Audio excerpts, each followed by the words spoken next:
All right, I am here with Sheriff Andy Creech, and just wanted to ask some questions about the Sheriff's Department and just learn a little bit more about him. So, Andy, what are some of the, I guess just originally, what got you interested in running for this office and then at this point rerunning? Yeah, I started working for the Sheriff's Office about 27 years ago. I actually started in New Plymouth 27 years ago at the police department, and then came over to the Sheriff's Office a couple of years after that. And I've spent my entire career here working in Payette County, and I've just really liked our community here and just being involved in that. As I worked for Chad Huff, who was the sheriff prior to me, he gave me the opportunity to move up into administration. I really enjoyed being part of the administration of our office and helping make things better for our staff and for our community. And as he was preparing to retire, he was looking for somebody willing to run after him, and I really was excited for the opportunity to come out and to carry on kind of the legacy that he had and just continue doing good things for our community. And I'm glad that he supported me and helped mentor me into that. And over the last 3 years of being sheriff, it's just been a great experience, and I've really enjoyed being here and continuing to help lead our sheriff's office and lead our communities. Cool. So clearly you've been here for at least 27 years, and I know you're involved in the community and doing stuff with the chamber. And but are you from here? What got you into Payette County? Yeah, so I grew up in Nampa, and my father was in law enforcement as well. And so I grew up in a law enforcement family. I watched him as a patrol officer or detective. He did undercover narcotics and was eventually the chief of police over there, and really just kind of spurred my interest in law enforcement. And I went to college for that. And after I got done with college in Twin Falls, I started looking for places to work, but I wanted to come back to the Treasure Valley. And I started applying different places. It was really Lenny Elfring, who was the chief of police in New Plymouth at the time, that gave me the opportunity to start my career and got here. At the time, I didn't know anything about the community, but it didn't take long before I really just kind of settled in and felt like this was the place where I needed to be. And since then, raised my family. We lived here and just really enjoyed being here in Payette County. Cool. So what are some of the challenges that go along with our community and the sheriff's office as a whole? There's a lot of challenges here that really can be split up into a lot of different things. Some of the sheriff's office challenges can be around like our infrastructure or our equipment, and things are changing over the last 20 to 30 years, and we're trying to keep up with that by just continuing to evolve with technology and stuff like that. We've been expanding our 911 phone system and including other counties in the region, which just helps make sure that all the citizens here, if they call 911, no matter how big an emergency is going on in Payette County, somebody will answer their call and get them help, which is really the goal of that. But in that, we're sharing resources and we're sharing costs with other counties as well.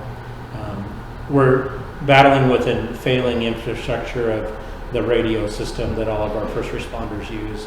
And so we're working on upgrading the radio systems just to help make sure that there are good, reliable radio communications for all of our first responders as well. One of the things that we're dealing with here locally as well is the drug problem. It being right here on the edge of Oregon, we all see that drug problem going on over in Oregon.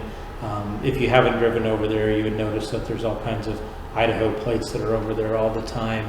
And they're bringing not just marijuana, but fentanyl and hard drugs back through our facility as well, or our county. And so that stuff's impacting us with not just the drug crimes, but a lot of times that drug crimes is also related to other crimes like burglaries and thefts and things like that that really affects citizens at their homes. So you mentioned just specifically radios, and just technology is slightly different today than it was 20 or 30 years ago. And so you can basically dispatch calls if everybody's tied up on something big in Payette County, but an emergency came in, getting to the point that a neighboring community may be able to reach out and help fill that need. Is that right? Yeah, so right now, Washington County backs us up on a daily basis. So Okay. if all of our 911 lines are busy, they'll automatically roll over to Washington County. They can answer the phone. They can start giving you medical instructions for like CPR, heart attacks, strokes, anything like that that you might be calling about. And then there's a separate way that they can contact us back where we know that it's coming from them and we know that they have one of our 911 calls. Okay. They do have some of our radio frequencies, so they can get on a radio frequency and they can communicate back to us as well. And so they have some ways that they can communicate back to us and we can help get first responders going out to help people. And really what we see is sometimes we'll have a big crash or something along the interstate where there's a lot of people that'll call in, and all the people that call in are generally calling about that one incident, and it can really congest up the 911 lines. However, during a big incident, there could be somebody that has a medical emergency at their house, or they have some other kind of emergency going on that's not completely unrelated, and their call could get lost in that whole bundle of calls that are coming in on the one emergency. And really, when we run out of 911 lines, then without this, you would get a busy signal. So this just moves it over to another dispatch center, allows them to answer and start getting help to the person that's calling, and then work on getting responders sent to them. So is the upgrade more in the phone system and management, or the actual, like, are they going away from radios, or is that technology still viable? So the problem we're having with the radio system is that Rob Borowski purchased all of the radio equipment back in the late 90s, early 2000s. And as our city has grown and there's more phones and more devices in our communities, there's kind of a level of noise or interference that has grown as well.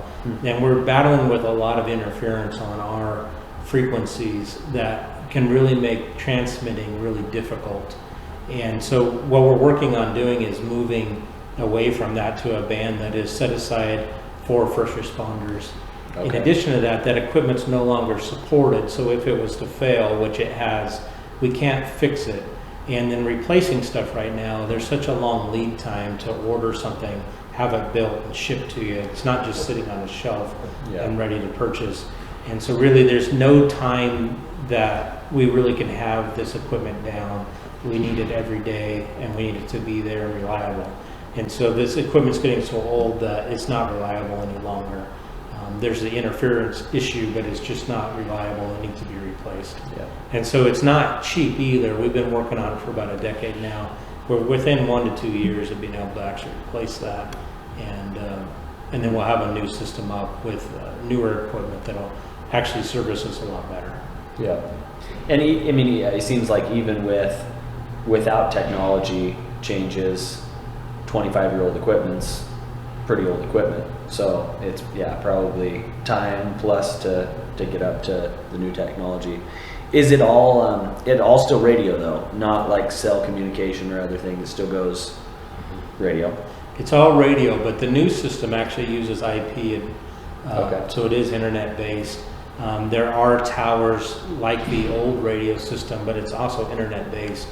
And one thing that it does do, it allows our officers, even today, the deputies have this equipment in their vehicles, and they can be in Boise and transmit on our main channel back to dispatch or any of the first responders here.